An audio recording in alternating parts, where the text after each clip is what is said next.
Hello, as is tradition with Destiny 2, the final season of an expansion is an absolute banger, and Heresy is no exception. Destabilizing rounds was reworked this season, and knowing that, I have to ask, why are you not using Word of Crota? Are you a crazy person? If you're not aware of the Destabilizing rounds rework, I will explain. It now gives your weapon volatile rounds on top of making an enemy hit by Destabilizing blasts volatile, meaning that all weapons with Destabilizing rounds can cook. And while there are quite a few with it, the Word of Crota is my personal favorite because 1, I'm a hand cannon enjoyer, 2, the Cursed Thrall origin trait is very strong as well depending on the build, and 3, this thing can also roll Dragonfly or Subsistence in the left-hand column if you want even more offensive capabilities. But personally, I like to have Repulsor Brace there because it is much stronger ever since the Void Overshield buff back in Revenant. Now, they're able to prevent 70% of damage rather than 50%, meaning that it actually does something and feels pretty meaningful. Also, fun thing to point out is that there was an indirect buff to it, which was actually massive for Destabilizing rounds, which makes it count as an ability, meaning that if you're playing Void, Echo of Expulsion works with it, and if you're playing Arc, Destabilizing rounds can proc Bolt Charge. It's just genuinely phenomenal, and in my opinion, it's just as, if not stronger, than Incandescent for solar weapons. But of course that's not all. Heresy has a phenomenal artifact this season which pushes the Void agenda even further. First off, we have Volatile Marksman, and this is special because it means that Rapid Void Weapon precision hits can also grant volatile rounds, on top of Rapid Void Weapon final blows, but that's crazy because it means that we can secure volatile rounds without needing to secure a kill. We can just simply hit precision hits with our Word of Crota, and then it will become volatile. Very, very strong. Now you might be thinking, why, if I'm a Hunter main, would I do that if I already have access to Gyrfalcons? And I'm saying you don't need to run Gyrfalcons. You can substitute that out for something else in your exotic slot, whether it be Graviton Forfeit for increased invisibility time, Omninoculus for increased damage resistance while invis, or with whatever else you might want. Maybe you want to play around with Steeled Ahamkara Grasp because, that's a massive damage boost if you can get a flow state going with that thing this season, which also got a rework. That's a different video though. Volatile Marksman is incredible. Not only that, but its boost. Let me show you how boosts work real quick. You basically go to your inventory, you activate your Tome of Want. It can be anything. As long as it is active, these will activate your boosts. So right now, if I go into content, my boost will be active. Let's go check out that boost real quick. So it means that volatile detonations grant class ability energy. So we're talking about Ascension here. We're talking about just your regular dodge roll. If you're a Warlock, you can be using your Phoenix Dive, especially if you're using like a Threadling build where every time you Phoenix Dive, you get a bunch of Threadlings on the ground.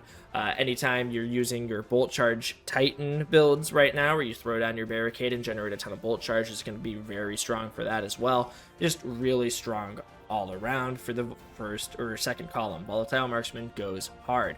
Now, in the final column, we also have Void Flux, where defeating weakened targets with Void weapons applies Volatile to nearby targets. Now, that's great, but how do we apply Weaken? Well, you could go and mess with your fragments on your actual subclasses, or you could just go into Maligned Harvest in the fourth column, which, whenever we rapidly apply Volatile, causes our next instance of Void weapon damage to create a weakening burst. Now, whenever we shoot into a pack of Grim or something, we are going to get enough volatile applications for this to activate, and then on top of that, we're going to get Void Flux. So it's kind of like a chain where we are now weakening everything and applying volatile to everything. It is just a very Void-focused season, and these artifact mods are incredible. Now, as I said earlier, I love Word of Crota because it's a hand cannon, and I'm a sucker for good 180s especially. It's my bread and butter. I even took this thing into Sundered Doctrine on contest mode, and on contest mode, usually double special is the meta, but this thing was cooking even then.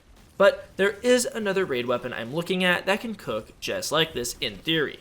Reckless Oracle is an auto rifle from Garden of Salvation that can roll Destabilizing in the left column, which is insane since I consider it a damage perk. And it can also roll One for All in the right, meaning that if you can shoot into a crowd of enemies, you basically get a 35% damage buff for 10 seconds, which sounds crazy.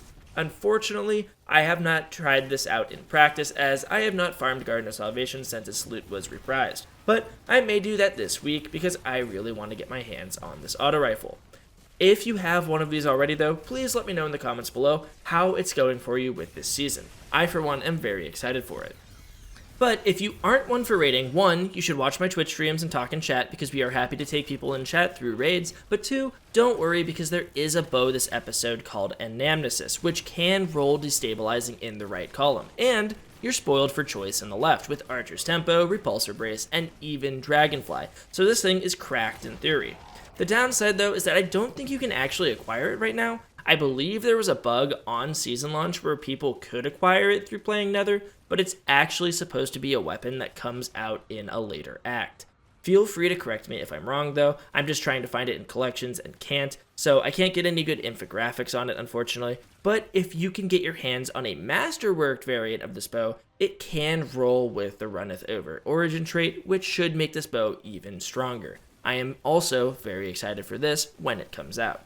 Those are the weapons I'm looking forward to experimenting with, but I am certainly happy with my Word of Crota. And honestly, even though I said that Repulsor Brace is my personal favorite, it really comes down to the content you're doing.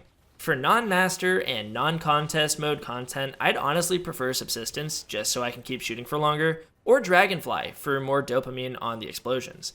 But for things like contest mode, master dungeons, Nether, etc., where not everything is dying in a single shot and things actually pose a threat to you, I prefer Repulsor Brace because again, ever since episode Revenant, the overshield on that thing goes really hard and can make the difference between you living and dying. And I honestly prefer it over Unrelenting for survivability when available.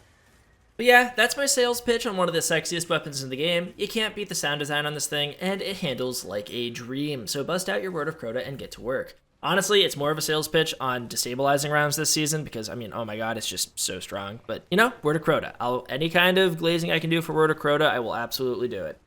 Let me know if you guys have any other weapons you like in the current Void meta that also pop off, though. I know the Mahi's hand cannon can roll some pretty cool things, but I actually hate heavy bursts, so I'm immediately turned off from it. But I could be convinced if any of you have some interesting rolls on that you like using. Thank you for watching the video, it means a lot to me, and if you found it helpful, consider leaving a like, as that helps out the channel a ton. I cover a lot of games, so subscribing to the channel as well can help keep you posted if I cover something else you're interested in, like Monster Hunter Wilds in a few weeks. God, I'm so excited for that game. But anyways, thank you again for watching. I'm Haderaxe, signing off. Peace.